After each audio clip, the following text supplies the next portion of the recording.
તો વલસાડ જિલ્લામાં ઓબીસી સમાજે કલેક્ટરને રજૂઆત કરી છે। 27% જેટલી અનામત ન મળતા તેમણે પોતાની નારાજગી વ્યક્ત કરી। જિલ્લા પંચાયતમાં 2 બેઠક ફાળવતા નારાજગી જતાવી છે। તાલુકા પંચાયતમાં 3 બેઠક ફાળવાતા ઓબીસી સમાજે કલેક્ટર સમક્ષ પોતાની નારાજગી દર્શાવી।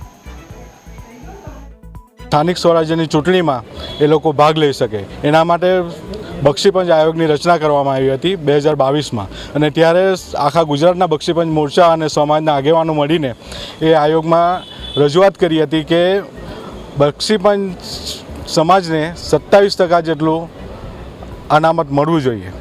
પણ અત્યારની પરિસ્થિતિ એવી છે કે અત્યારે જે ગેઝેટ બહાર પડ્યું છે તેમાં ફક્ત 4 સીટ એટલે કે 10%થી પણ ઓછું કહેવાય।